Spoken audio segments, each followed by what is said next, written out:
Welcome back to Marhaba kids mall Islampura Malegaon. बच्चियों में cotton design पे नया कलेक्शन ऐड हो चुका है और इसी तरह के कलेक्शन के लिए विजिट कीजिए मरहबा किड्स मॉल इस्लामपुरा मालेगांव। मानव समाचार, मानवता के हक में। आर्ग्यूमेंट में यही मुद्दे एक्चुअली जो पुलिस अधिकारी हैं उन्होंने पीसी एक्सटेंड करके मांगा है। उनको कुछ इंक्वायरी करनी है, इसलिए उन्होंने पीसी एक्सटेंड करके मांगी थी। उनका कहना ऐसे है कि जो दीपाली धारणकर मैडम है उनके अकाउंट में 44 लाख रुपीस आए हैं, बट द पुलिस अधिकारी ऑफिसर्स इन्होंने पहले खुद छानबीन भी करनी चाहिए 44 लाख कहाँ से आए हैं। ये 44 लाख है उनकी खुद की एंचेस्टर प्रॉपर्टी सेल आउट करके उसका रजिस्टर्ड डॉक्यूमेंट हुआ है। वो रजिस्टर्ड डॉक्यूमेंट किए वो अमाउंट उस खाते में आई है, तो ये कह ही नहीं सकते कि ये जन्म मृत्यु नोंद और उनके वाइफ का कुछ लेना देना है।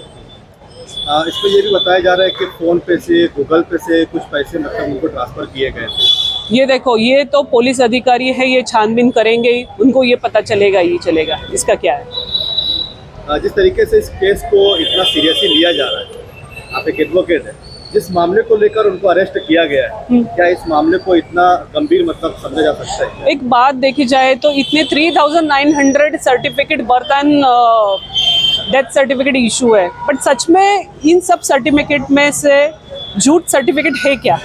ये बहुत बड़ा क्वेश्चन है। एट द टाइम ये सब प्रूव होगा ही होगा कि सच क्या है झूठ क्या है।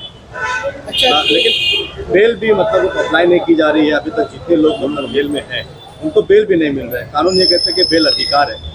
क्या ये जो सेक्शन लगाए गए हैं और ये जो जुर्म हुआ है वो दोनों के बीच में कितना कॉम्बिनेशन? नहीं, किसने कहा है बेल नहीं हुई है? 4 लोगों की बेल हो गई है, हाई कोर्ट ने भी 2 लोगों को दे दिया है, बेल हुई है। इसमें सेम कंडीशन है, उसी कोर्ट में जहाँ 2 लोगों को बेल दी जाती है वही बाकी लोगों की रिजेक्ट की जाती है। ये देखो, ये न्याय देवता के ऊपर है। मैं उनके बारे में, उनके जो राइट्स है उसमें मैं एंटर नहीं कर सकती हूँ।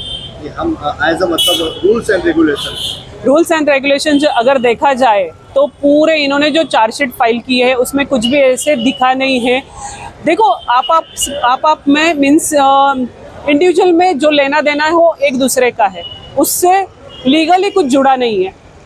जिस चीज़ को लेकर उन्हें गिरफ्तार किया गया था कि बांग्लादेशी और रोहिंग्याई लोगों को दाखिले इशूज़ किए गए हैं, अभी तक एफआईआर में कहीं पर भी बांग्लादेशी और रोहिंग्याई होने का चार्जशीट में भी उल्लेख नहीं है, कहीं प्रूफ भी नहीं है, एक भी बांग्लादेशी नहीं मिला है।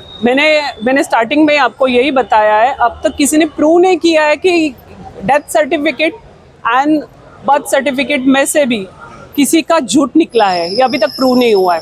Thank you.